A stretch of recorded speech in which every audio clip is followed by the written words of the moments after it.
There's not much to do when all I can is thinking about you. Not doing well, don't know where you are, 'cause you're not here. Assalamualaikum warahmatullahi wabarakatuh. Apa kabarnya teman-teman semua? Semoga selalu sehat dan selalu semangat. Share kembali tips dan motivasi ibu rumah tangga di sela-sela kesibukanku menyambut tamu-tamu yang datang ke rumah. Pernah gak sih teman-teman, kita sebagai istri, sebagai ibu rumah tangga, kalau ada temennya suami main ke rumah, apalagi banyakan teman suaminya, timbul dalam hati itu ada rasa kesal, lelah, lalu mengeluh. Nah, itu manusiawi ya teman-teman. Dan tenang saja, kita tidak sendiri. Di zaman Rasulullah pun sudah ada yang seperti ini. Karena di zaman Rasulullah Shallallahu Alaihi Wasallam pun dikisahkan ada seorang perempuan atau seorang istri yang menghadap atau mengeluh kepada Rasulullah karena perilaku suaminya yang selalu mengundang banyak orang datang ke rumahnya, lalu menjamunya, sehingga karena tamu yang datang itu banyak menyebabkan istrinya itu kerepotan dan kelelahan. Pokoknya udah kebayang ya teman-teman, kalau misalkan banyak tamu yang datang itu lelahnya seperti apa kita sebagai ibu rumah tangga. Ya pasti kita itu kalau misalkan ada tamu datang bersih-bersih rumah, lebih dalam lagi kalau misalkan biasanya kolong-kolongnya itu nggak disapu, kalau ada tamu yang mau datang itu pasti disapu-sapuin gitu ya. Nah, dari mulai meja, kaca, semuanya dielapin, kemudian masak makanan yang super enak. Dan yang namanya lelah itu pasti ada, apalagi dalam hati kita itu nggak ikhlas. Namun ketika mengeluh kepada Nabi, si istri tersebut tidak mendapatkan jawabannya. Jadi di sini Rasulullah tidak menjawab dengan kata-kata gitu ya teman-teman. Namun keesokan harinya Rasulullah Shallallahu Alaihi Wasallam datang langsung ke rumah suami istri tersebut. Kemudian berkata kepada suaminya, "Sesungguhnya aku adalah tamu rumahmu hari ini." Dan Masya Allah, betapa bahagianya suami istri tersebut kedatangan baginda Rasulullah Sallallahu Alaihi Wasallam. Lalu istri tersebut menyiapkan segala rupanya, dari mulai beresin rumah agar terlihat rapi dan bersih, kemudian masak hidangan yang lezat dan nikmat. Ketika mengerjakan semua itu tidak ada rasa lelah sedikit pun karena saking bahagia hatinya. Nah, ketika Rasulullah hendak berpamitan pergi dari rumah tersebut, beliau berbisik kepada suaminya, "Ketika aku akan keluar nanti, suruh istrimu untuk melihat ke arah pintu keluar." Lalu apa yang dilihat sang istri ketika Rasulullah Shallallahu Alaihi Wasallam keluar dari rumahnya?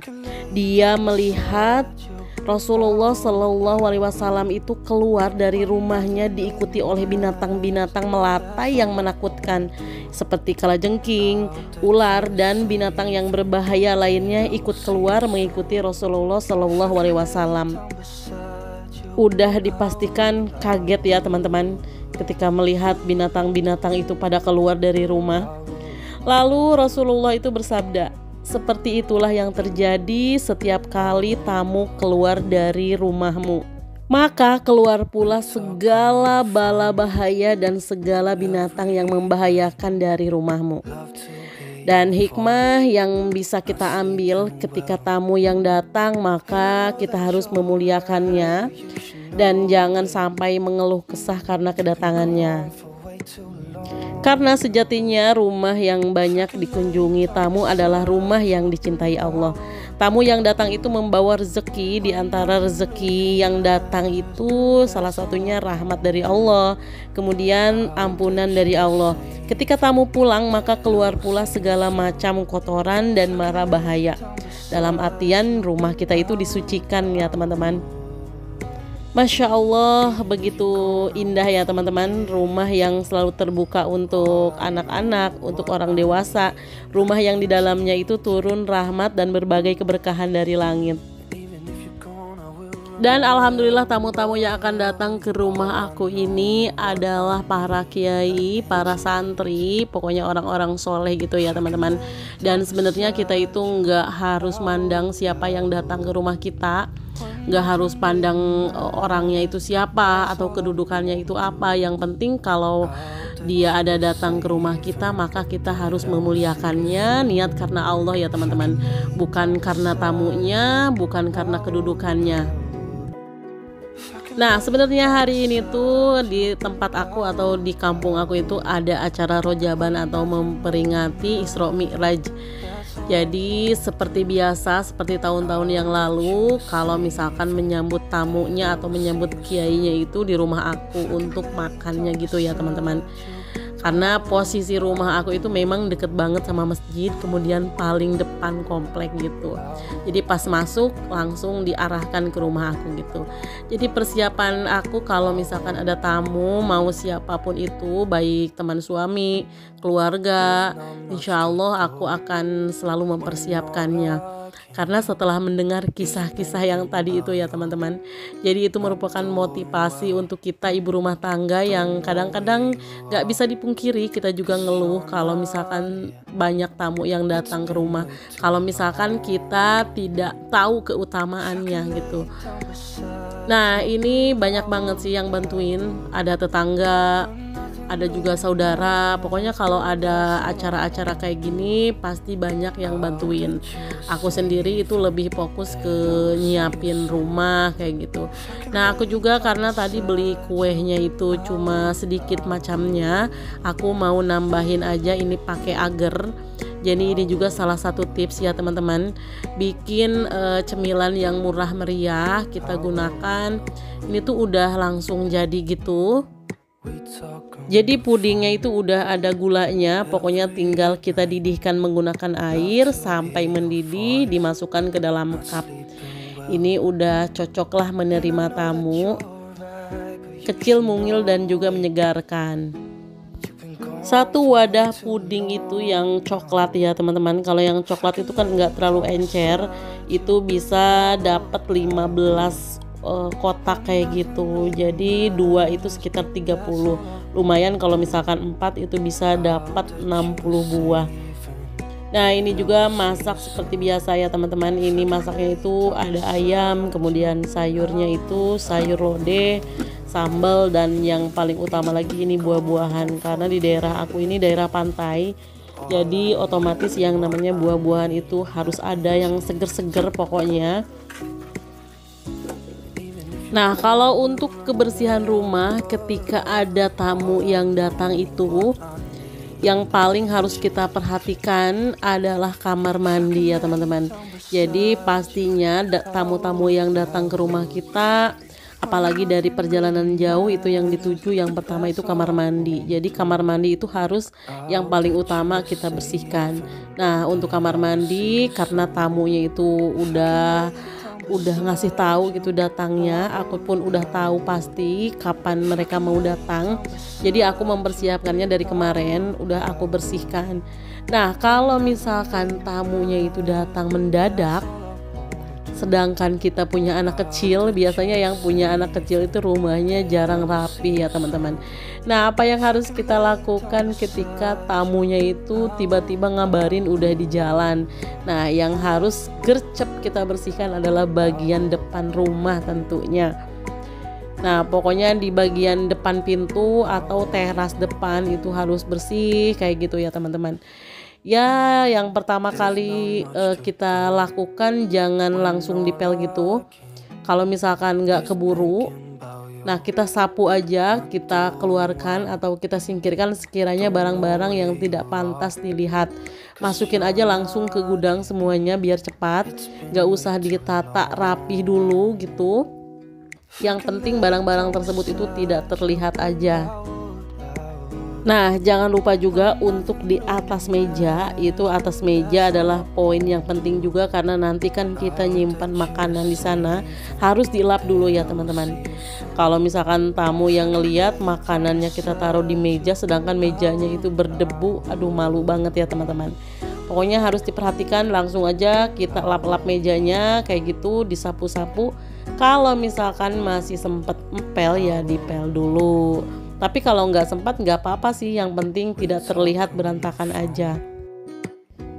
Nah, untuk menghilangkan bau-bau yang kurang sedap di rumah kita, maka buka seluruh jendela ataupun pintu di rumah kita sambil beres-beres supaya debunya itu keluar, bau-baunya juga keluar. Kalau misalkan kita punya pengharum ruangan, kita gunakan ya teman-teman. Nah, kalau aku ini tadi pagi-pagi itu udah aku bersihkan bagian depan, itu pagi-pagi. Nah, untuk bagian siang ini tuh hampir ke sore hari gitu ya teman-teman. Setelah di dapur hampir selesai masak, aku langsung membereskan rumah, terutama bagian ruang tamu sama ruang tengah, karena ini nanti adalah tempat berkumpulnya para tamu itu di sini. Jadi tempat penerimaan tamunya, karena tamu yang datang itu lumayan banyak, sekitar 30 orang gitu ya teman-teman. Nah, seperti biasa aku merapihkannya itu kalau misalkan ada tamunya sekitar maghrib, maka aku rapihkannya sore hari, karena tahu sendiri kan kalau punya anak kecil, jadi gampang banget rumah kita itu atau cepet banget berantakannya. Nah, untuk mobilnya aku juga masukkan ke dalam kamar dulu, karena nanti di sini mau aku pasang karpet gitu ya teman-teman.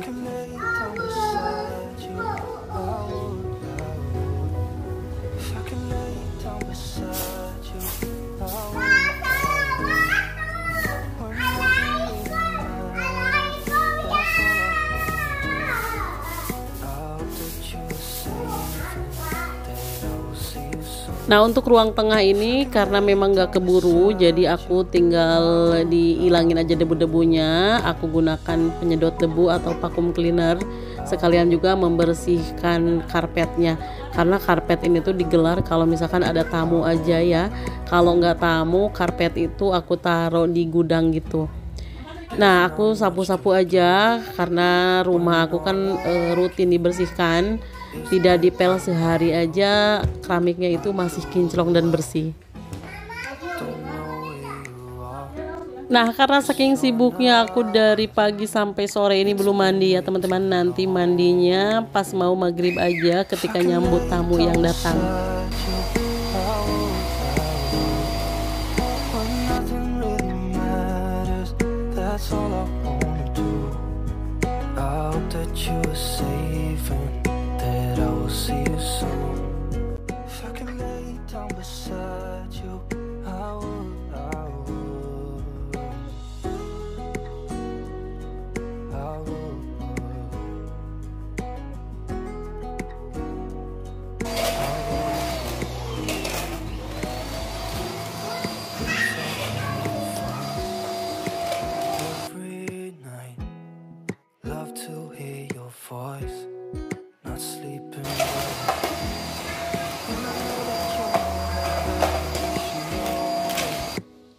Nah, ketika rumah akan kedatangan tamu, kita itu pasti merasa banyak hal yang harus kita lakukan ya teman-teman.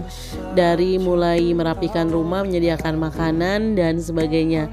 Tapi kehebohan tersebut itu bisa kita sederhanakan kalau misalkan kita tahu cara-caranya yang simpel.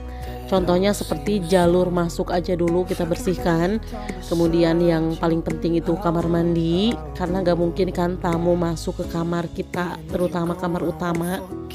Nah, yang harus kita bersihkan itu adalah kamar tamu, ruang tamu, jalur utama aja. Nah, ini alhamdulillah udah malam ya teman-teman, udah maghrib. Dan beginilah suasana rumah aku di malam ini.